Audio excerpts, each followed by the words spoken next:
सोशियोपीडिया पर आप सभी का स्वागत है। आज हम बात करेंगे एक ऐसे टॉपिक की जो हमारी जिंदगी को हर रोज हर पल एक तरह से कंट्रोल करता है, और वो है सोशल इंस्टीट्यूशंस यानी सामाजिक संस्थाएं। ये क्लास 11 का चैप्टर 3 है और यकीन मानिए ये एक बड़ा ही मजेदार सफर होने वाला है। तो चलिए शुरू करते हैं। तो आज हम क्या क्या देखने वाले हैं? हम शुरू करेंगे परिवार, शादी और नातेदारी से। फिर बात करेंगे काम और आर्थिक जीवन की। उसके बाद राजनीति, पावर और स्टेट को समझेंगे। और हाँ, धर्म और शिक्षा समाज में क्या भूमिका निभाते हैं, इस पर भी एक नजर डालेंगे। मतलब पूरा चैप्टर कवर होगा, तो ध्यान से सुनिएगा। अच्छा, तो सबसे पहला सवाल, ये सोशल इंस्टीट्यूशंस आखिर हैं क्या? मतलब ये शब्द तो हम सब ने कहीं ना कहीं सुना ही है, पर इसका असली मतलब क्या है? चलिए इससे थोड़ा आसान भाषा में समझते हैं और देखते हैं कि ये हमारे समाज के लिए इतने जरूरी क्यों हैं। देखिए, एक सोशल इंस्टीट्यूशन को ना आप समाज के रूल्स ऑफ द गेम की तरह समझ सकते हैं। ये वो नियम हैं जो कानून या फिर रीति रिवाजों से बने हैं। ये हमें बताते हैं कि हमें कैसा बर्ताव करना चाहिए। एक तरफ तो ये हमें कुछ करने से रोकते हैं, हमें कंट्रोल करते हैं, लेकिन दूसरी तरफ यही नियम हमें आगे बढ़ने और कुछ हासिल करने के मौके भी देते हैं। अब मजे की बात यह है कि सोशियोलॉजिस्ट इन इंस्टीट्यूशंस को दो बिल्कुल अलग अलग नजरियों से देखते हैं। पहला है फंक्शनलिस्ट व्यू। ये कहता है कि ये संस्थाएं समाज की जरूरतें पूरी करने के लिए बनी हैं, समाज को चलाने के लिए जरूरी हैं। दूसरा है कॉन्फ्लिक्ट व्यू। ये कहता है कि नहीं, ये संस्थाएं तो असल में समाज के ताकतवर लोगों के फायदे के लिए काम करती हैं और गैर बराबरी को बनाए रखती हैं। तो एक ही चीज को देखने के दो एकदम अलग तरीके। चलिए अब एक ऐसे इंस्टीट्यूशन की बात करते हैं जिससे हम सब जुड़े हुए हैं, परिवार यानी फैमिली। हमें लगता है कि ये तो सबसे नेचुरल चीज है ना? पर क्या सच में ऐसा है? क्या दुनिया में हर जगह परिवार एक जैसा होता है? चलिए पता लगाते हैं। नहीं, बिल्कुल नहीं। परिवार के रूप हर जगह अलग अलग होते हैं। जैसे कुछ समाजों में शादी के बाद कपल लड़की के घर जाकर रहता है, जिसे मैट्रीलोकल कहते हैं। वहीं ज्यादातर समाजों में लड़के के घर जाकर रहते हैं, जिसे पैट्रीलोकल कहते हैं। इतना ही नहीं, परिवार में अथॉरिटी किसके पास है, पुरुषों के पास या महिलाओं के पास, इससे भी बहुत फर्क पड़ता है। और यहाँ एक बहुत ही इंटरेस्टिंग बात सामने आती है। हम सबको लगता है कि जॉइंट फैमिलीज अब खत्म हो रही हैं, राइट? पर सोशियोलॉजिस्ट AM शाह की स्टडी बताती है कि आज़ादी के बाद भारत में जॉइंट फैमिलीज असल में बढ़ी हैं। ऐसा क्यों? क्योंकि अब लोगों की उम्र बढ़ गई है, लाइफ एक्सपेक्टेंसी बेहतर हुई है, तो एक ही छत के नीचे एक साथ ज्यादा पीढ़ियां रह पा रही हैं। है ना हमारी सोच से बिल्कुल उल्टा। अब ये जो डेटा हम देख रहे हैं, ये एक बहुत ही सीरियस मुद्दे की तरफ इशारा करता है। भारत में गिरता हुआ सेक्स रेशियो, यानी हर 1000 पुरुषों पर महिलाओं की संख्या का कम होना। ये साफ दिखाता है कि कैसे परिवार के अंदर लिए गए फैसले, जैसे बेटों को तरजीह देना, पूरे समाज पर कितना भयानक असर डाल सकते हैं। ये जो लोकगीत है, ये पैट्रीलोकल सिस्टम में एक बेटी के अपने घर से विदा होने के दर्द को कितनी गहराई से बयां करता है। हम तो पंछियों के झुंड की तरह हैं, उड़ जाएंगे। ये सिर्फ एक गाना नहीं है, ये एक एहसास है, एक कल्चरल सच्चाई है जो बताती है कि परिवार के ये नियम लोगों की जिंदगी पर कितना गहरा असर डालते हैं।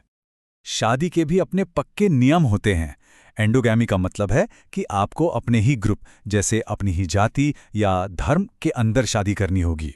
और एक्सोगैमी का मतलब है कि आपको अपने ग्रुप, जैसे कि अपना गोत्र या गांव, से बाहर शादी करनी होगी। तो शादी भी नियमों से बंधी हुई है। चलिए अब बात करते हैं एक और बहुत जरूरी इंस्टीट्यूशन की, काम और हमारा आर्थिक जीवन। जिस तरह से हम काम करते हैं ना, वो पिछले कुछ 100 सालों में पूरी तरह से बदल गया है। आइए देखते हैं कि ये बदलाव कैसे आया। अच्छा, जब काम शब्द सुनते हैं तो दिमाग में क्या आता है? एक पेड जॉब, है ना?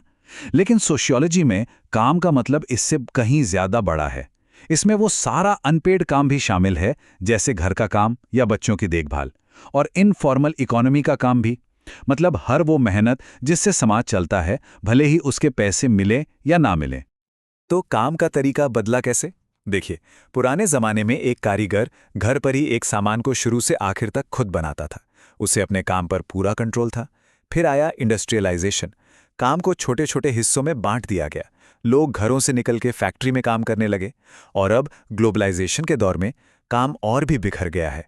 एक प्रोडक्ट के हिस्से दुनिया के अलग अलग कोनों में बनते हैं। अगला पड़ाव है पॉलिटिक्स, पावर और स्टेट। मतलब वो संस्थाएं जो ये तय करती हैं कि शासन कौन करेगा और कैसे करेगा।